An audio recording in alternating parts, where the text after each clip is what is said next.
You ask Tiger to solve. This deals with linear equations with one unknown.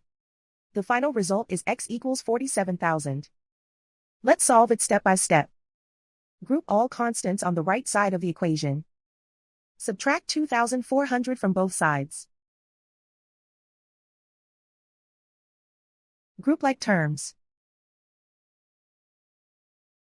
Simplify the arithmetic.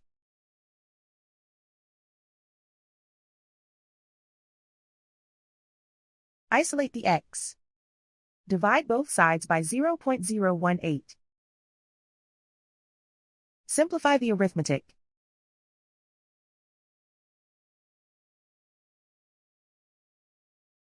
And so the final result is x equals 47,000.